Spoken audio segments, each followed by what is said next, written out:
Be it from looking at their flag, their local dialect, their money, or their double-decker public transit driving on the left, it is abundantly clear that Australia was colonized by the British. In fact, they colonized the entire country. But they weren't the first to get there. The Dutch were. So just how did the British take over the entirety of this massive island? Since ancient times, European scholars and geographers and the like all speculated about there being some kind of giant landmass at the southernmost edges of the world. After all, there was clearly a lot of land to the north of the equator, so there must be at least as much land to the south, just to balance everything out. This is basically how Europe thought of the map of the world until they decided to actually go and explore that big ball. Of course, Australia, one such theorized landmass, had already been settled for tens of thousands of years by numerous different people groups, all with their own languages which sounded nothing like English. So what happened that changed all that? Well, for that, we are going to have to start at the beginning of European colonialism, or, well, actually the middle. Basically, now that the Americas and much of Africa and Asia had already been colonized by different powers, many of these countries started businesses to make money off of these far-flung territories. Among the most prolific of these was the Dutch East India Company, or the VOC. Crucially for this, basically the only large territory that the Dutch Empire was able to hold on to was of course Indonesia, which became the source of many of the lucrative spices that the VOC would ship back home. Of course, in a primitive time before the transporter was invented, you still had to get from the Netherlands to Indonesia. This involved going down the Atlantic, past Africa, and down to around the 40th parallel south, where traders would then take advantage of a trade wind known as the Roaring Forties. This became known as the Brouwer Route, and involved ships knowing when to depart these winds and head north towards the East Indies, which is kind of hard to do if you hadn't already spotted St. Paul Island or the randomly named Amsterdam Island. Because of this, many a Dutch trader would get lost and bump into the west coast of Australia. Some of these shipwreck merchants, however, would take note of this brand new island and would name it New Holland, and also found a couple islands nearby and named them after another Dutch province. So yeah, there's one key point to why the Netherlands didn't fully settle Australia. Western Australia kind of sucks. I mean, I'm sure the people there are nice, but it should be pretty revealing as to how few of them there are. Enter the British. From 1768 to 1771, James Cook made a landmark voyage around the world, specifically around the southern parts of the world. He started, naturally, in Britain, and immediately headed down around South America and through the South Pacific, discovering Australia from the other side. You see, if there's anything you should know about how Australia is structured geographically, it's that it is mostly barren and empty, except for this very fertile crescent in the southeast that we can't actually call the Fertile Crescent because it's already taken, damn it!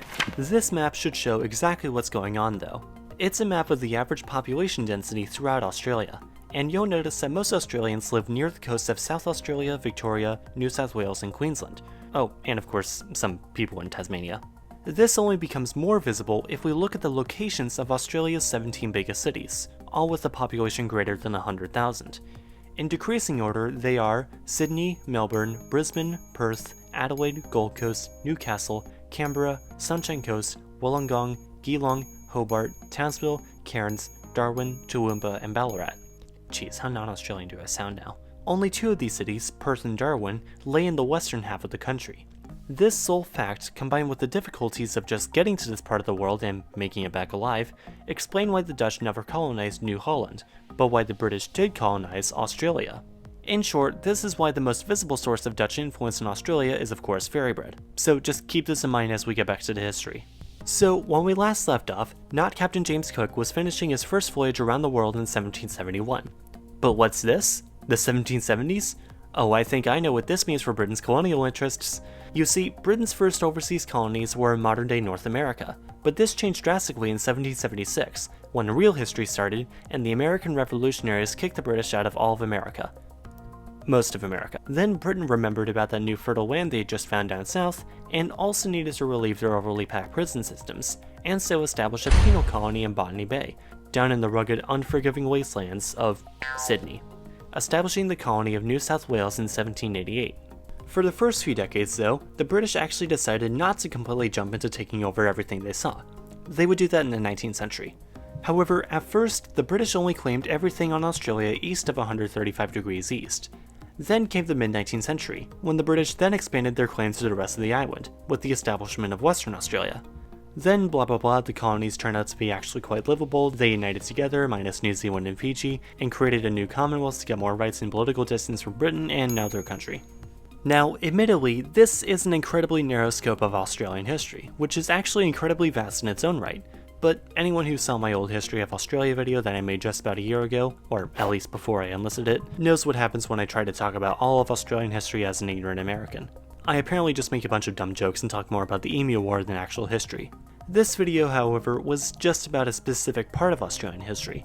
If you wanted to learn more about Australian history, I would either recommend this video by Sweeney, who has the unique advantage of actually being Australian, or this longer video by the late Bring for Breakfast. This video wasn't really collab or anything, their videos will just probably answer more questions that you might actually have about Australian history, but hey, at least now you know why this massive land only speaks one language.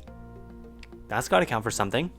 As always, thanks for watching. Please be sure to like and subscribe if you enjoyed this video, and follow me on Twitter. I currently have less than 400 followers there, so it would be nice to bump that up, especially given this channel currently has 40,000 subscribers, so it would be nice to even that out. And I will see you next Sunday.